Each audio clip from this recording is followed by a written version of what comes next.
Se eu te perguntasse qual é a força mais aterrorizante de Star Rail, você diria o fogo de Nanook, a imortalidade podre de Aoshi ou a escuridão de X? Pense de novo, porque existe um terror mais antigo, um que não constrói, não governa e não negocia. Ele apenas devora e se multiplica. Fala galera, aqui quem fala é o Angel e hoje vamos abordar os terríveis insetos que vagam pelo verso de Star Rail, os verdadeiros causadores do temido enxame do desastre. E sim, isso foi um evento histórico muito maior do que apenas aquele modo extra no universo simulado. E hoje eu vou te explicar, de uma vez por todas, quem é Daisy Hunt.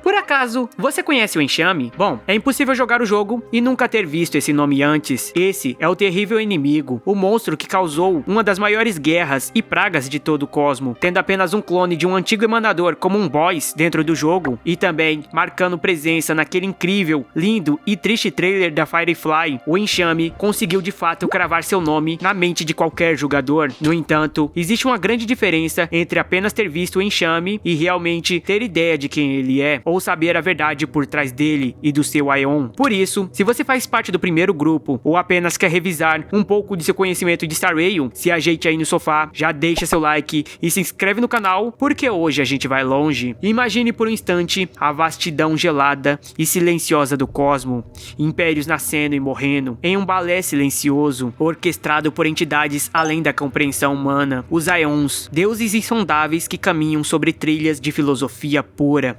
Alguns, como Nanook, trazem a promessa do fim ígneo, a destruição na sua forma mais termodinâmica. Outros, como Yaoshi, oferecem a dádiva corrompida de uma vida que não sabe morrer, a abundância que sufoca. Mas existe um tipo de medo que não nasce da espada, nem da doença, nem do caos. Um medo mais antigo, um terror primordial, encravado no código genético de qualquer ser vivo que já pisou na terra úmida e olhou para as sombras. É o medo do enxame, o medo daquilo que rasteja, daquilo que se multiplica sem pensamento, sem alma, movido por uma única e avassaladora diretriz: devorar e propagar. Para entender o verdadeiro terror da propagação, precisamos primeiro olhar para o seu núcleo, para a ironia trágica que forjou seu nascimento. Daisy Hunt não nasceu de um desejo maligno de conquista. O imperador dos insetos nasceu da mais absoluta, esmagadora e enlouquecedora solidão. Antes de ser o devorador de galáxias, Daisy Hunt era o último de sua espécie, os Coleoptérios, uma raça antiga, varrida da existência, mas que antes de desaparecer, deixou para trás um único sobrevivente. Agora imagine a carga psicológica e conceitual disso. Você é o último suspiro de uma linhagem inteira. Não há absolutamente mais ninguém que compartilhe de sua biologia, de seu modo de ver o universo. Você está em termos cósmicos irremediavelmente só. Foi nesse vácuo da existência, nesse abismo de desespero, por ser o último, que Daisy Hunt ascendeu, e a resposta que ele encontrou para essa solidão não foi a criação de algo novo, mas sim a negação violenta da própria solidão através da autorreplicação. Durante a sua jornada, enquanto vagava, consumia e se replicava, aquele ser solitário deixou de ser apenas um simples inseto e alcançou o posto de um verdadeiro deus. Nos primórdios do cosmo, no meio das sombras e da escuridão, acendeu o Aion da propagação.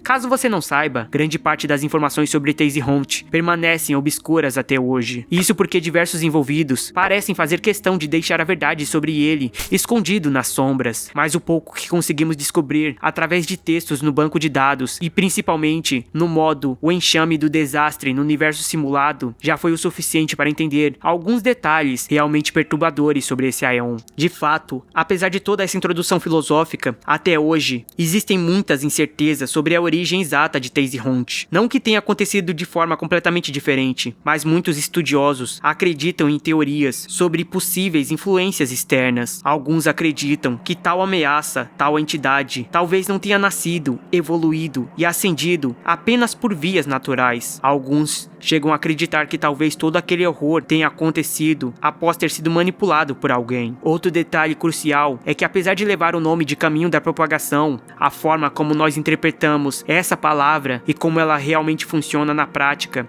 são bem diferentes. Na realidade, a propagação não cria. A propagação de Taserhont não é um ato de amor ou de forja de nova vida. Ela é, na verdade, uma clonagem biológica em escala divina. Uma fotocópia infinita, cada vez mais faminta e com um desejo cada vez maior de se replicar. O Aeon da propagação é, em sua mais pura essência, a manifestação cósmica de um câncer. Uma célula que enlouqueceu e esqueceu de morrer e decidiu que absolutamente todo o universo deveria ser convertido em um espelho de si mesma.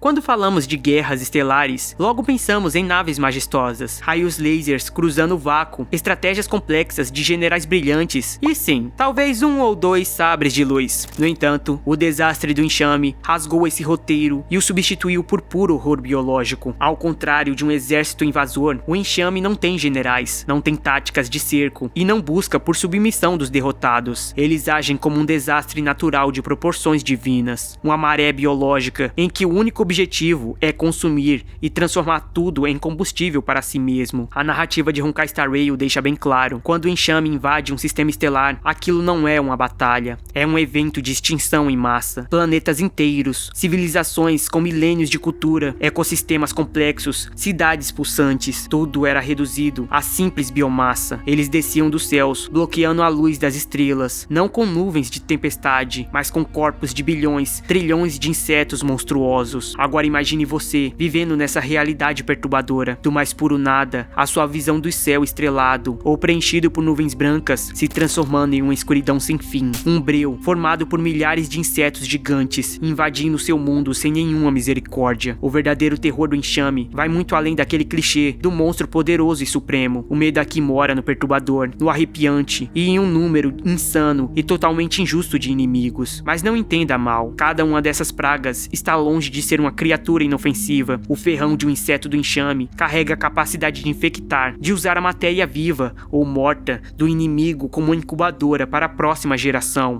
Eles transformam os corpos dos caídos em verdadeiras fábricas de novos soldados. Imagine estar no meio do campo de batalha e ver seus amigos, sua família e todos à sua volta se transformando em criadouros para uma peste que simplesmente não para de se espalhar. É pior do que um apocalipse zumbi. Quanto mais você luta contra o enxame, mais você o alimenta. O seu medo, o seu sangue, a sua morte. Tudo isso é combustível para uma máquina de propagação sem fim. Até onde sabemos, o desastre do enxame durou várias eras âmbar e é considerado uma das piores catástrofes de todo o universo, afetando simplesmente 2/3 de toda a vida conhecida. O massacre foi tão colossal que arrastou outras divindades para o campo de batalha. Entidades poderosas e sombrias, como o mitológico Ouroboros, o Aeon da Voracidade, se envolveram no conflito. Era uma criatura que existia apenas para devorar, colidindo diretamente com um enxame infinito. O resultado dessa batalha descomunal? Planetas, estrelas e galáxias inteiras sendo devoradas, junto com os herdeiros de Taserhont. Foi uma verdadeira carnificina cósmica, e não foram apenas os deuses irracionais que precisaram intervir. Ena, o Aeon da Ordem, tentou mediar o caos e convocou Qliphotht, a preservação, para acabar com a propagação. Só que durante essa mesma época, Ena acabou sendo assimilada por Ship, a Harmonia, e infelizmente não pôde concluir seus planos, mas o seu desejo não foi em vão. Uma coalizão divina e imparável se formou. Qliphotht, Hu, Akivili, Aha e até mesmo a própria Ship. Somente com a união de todos eles foi possível conter a besta, e mesmo que no fim Taserhont tenha tentado se render, o universo não podia mais correr o risco de deixar esse genocídio se repetir. Com um golpe devastador de seu martelo, Qliphotht estilhaçou o caminho da propagação, aprisionando Taserhont eternamente em âmbar. Depois daquele impacto, a grande batalha, conhecida como o Desastre do Enxame,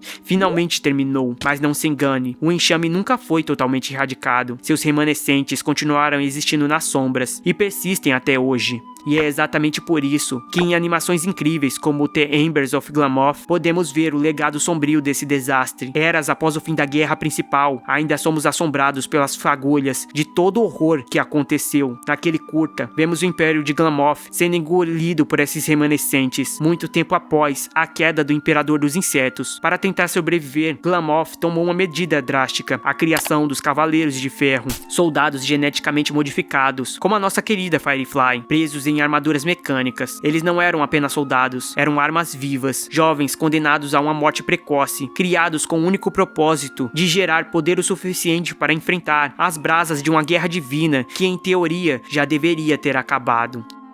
Tá, mesmo depois de tudo isso, talvez pareça ousado afirmar que Teyziront é mais perturbador do que Nanook ou Yaoshi. Afinal, a Legião Antimatéria atua ativamente para queimar o universo, e os discípulos dos Sanctus Médicos transformam as pessoas em abominações imortais de flora e fauna. Mas vamos analisar de perto a filosofia fria de cada caminho. Nanook, a destruição, é governado pela entropia, e existe uma honestidade brutal nele. Nanook vê a existência como um erro e busca corrigi-lo, apagando a lousa. A destruição tem um fim, o nada. Existe uma paz letárgica e definitiva na visão de Nanook. É assustador? Sim, mas é finito. Yaoshi, a abundância, oferece a vida eterna, o que invariavelmente resulta na mutação do corpo e da alma. É um horror grotesco, a tortura de uma carne que simplesmente não consegue morrer. Mas dentro das fileiras de Yaoshi ainda existe uma fagulha, por mais distorcido que seja, de individualidade. O infectado pelo Mara ainda sofre com as suas próprias memórias. Ele ainda é ele, apenas afogado em seus delírios do passado. Teyziront, no entanto, é o mais puro niilismo biológico. A propagação não quer destruir o universo,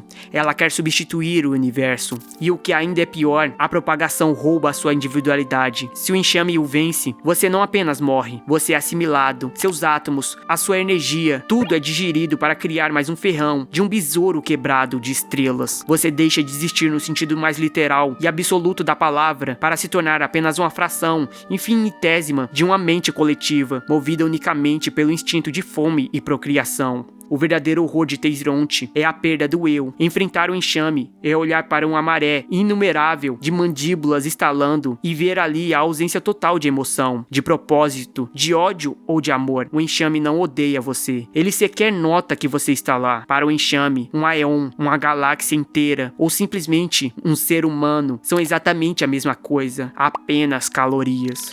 Além de tudo isso, existe um ponto crucial que merece a nossa atenção. Muitas vezes em Star Rail, nós nos prendemos tanto à escala macro que perdemos de vista o micro, o lado mais profundo, visceral e perturbador. Sim, imaginar um ataque massivo e uma guerra galáctica já é assustador por si só, mas talvez por ser algo tão irreal e distante da nossa realidade que a gente acabe perdendo de vista o terror nos detalhes mais íntimos. Para muitos, pode parecer estranho, em um universo onde robôs gigantes destroem mundos, mulheres incríveis cortam reinos oníricos com o balançar de sua espada e memórias podem literalmente gerar vida, por que deveríamos temer insetos? Mas na realidade, a lógica é justamente a oposta. Em uma escala puramente humana, não existe nada mais instintivo para nos causar medo, repulsa e puro nojo do que os insetos. Mamíferos possuem rostos com quais podemos de alguma forma tentar empatizar. Até com as máquinas, nos esforçamos para criar uma conexão. Tentamos decifrar a emoção nos olhos de um lobo ou de um leão, mas olhe bem fundo nos olhos multifacetados de uma mosca, ou para as mandíbulas serrilhadas de um louvo-a-Deus. Não há absolutamente nada ali que a nossa evolução biológica reconheça como familiar ou seguro. E isso é hipnótico, de uma maneira quase doentia. É perturbador pensar que a maior praga do universo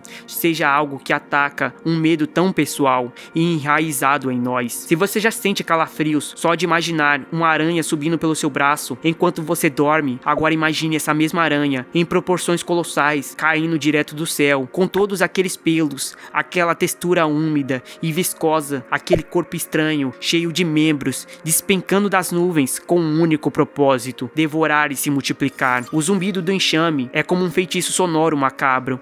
Antes mesmo da primeira onda de insetos romper a atmosfera, o som chega, um zumbido baixo e contínuo, uma vibração que faz tremer os ossos e as janelas, que dura dias, semanas, meses a fio, anunciando a chegada implacável de bilhões de bocas famintas. E o pior de tudo é o aviso silencioso que esse zumbido traz, o de que o verdadeiro terror não está mais a milhares de anos-luz. Ele está bem aí, se aproximando da sua casa. Hoje, o caminho da propagação continua a existir. Seu criador pode até estar despedaçado e aprisionado em Ambar, mas não acredite nem por um segundo que isso significa que o terror acabou. Sabe quando você acha que exterminou os insetos da sua casa e do nada eles reaparecem? pensem, no universo, a lógica é a mesma. A propagação nunca vai desaparecer por completo. E o mais assustador é que nem precisamos esperar que eles despertem sozinhos no escuro. Mentes brilhantes da sociedade de gênios, como Huan Mei, já estão literalmente brincando de Deus, conduzindo experimentos perturbadores para tentar recriar um emanador da propagação, bem debaixo do nosso nariz. A arrogância da genialidade, cruzando o caminho com enxame, prova que o universo ainda não aprendeu a lição. E quem sabe, seja lá dos laboratórios ou do vazio do espaço, onde um novo e inimaginável horror esteja prestes a despertar. Daisy Ronte é sem dúvidas o Aion mais perturbador de todos. O motivo é simples, ele transforma a vida, o verdadeiro milagre da existência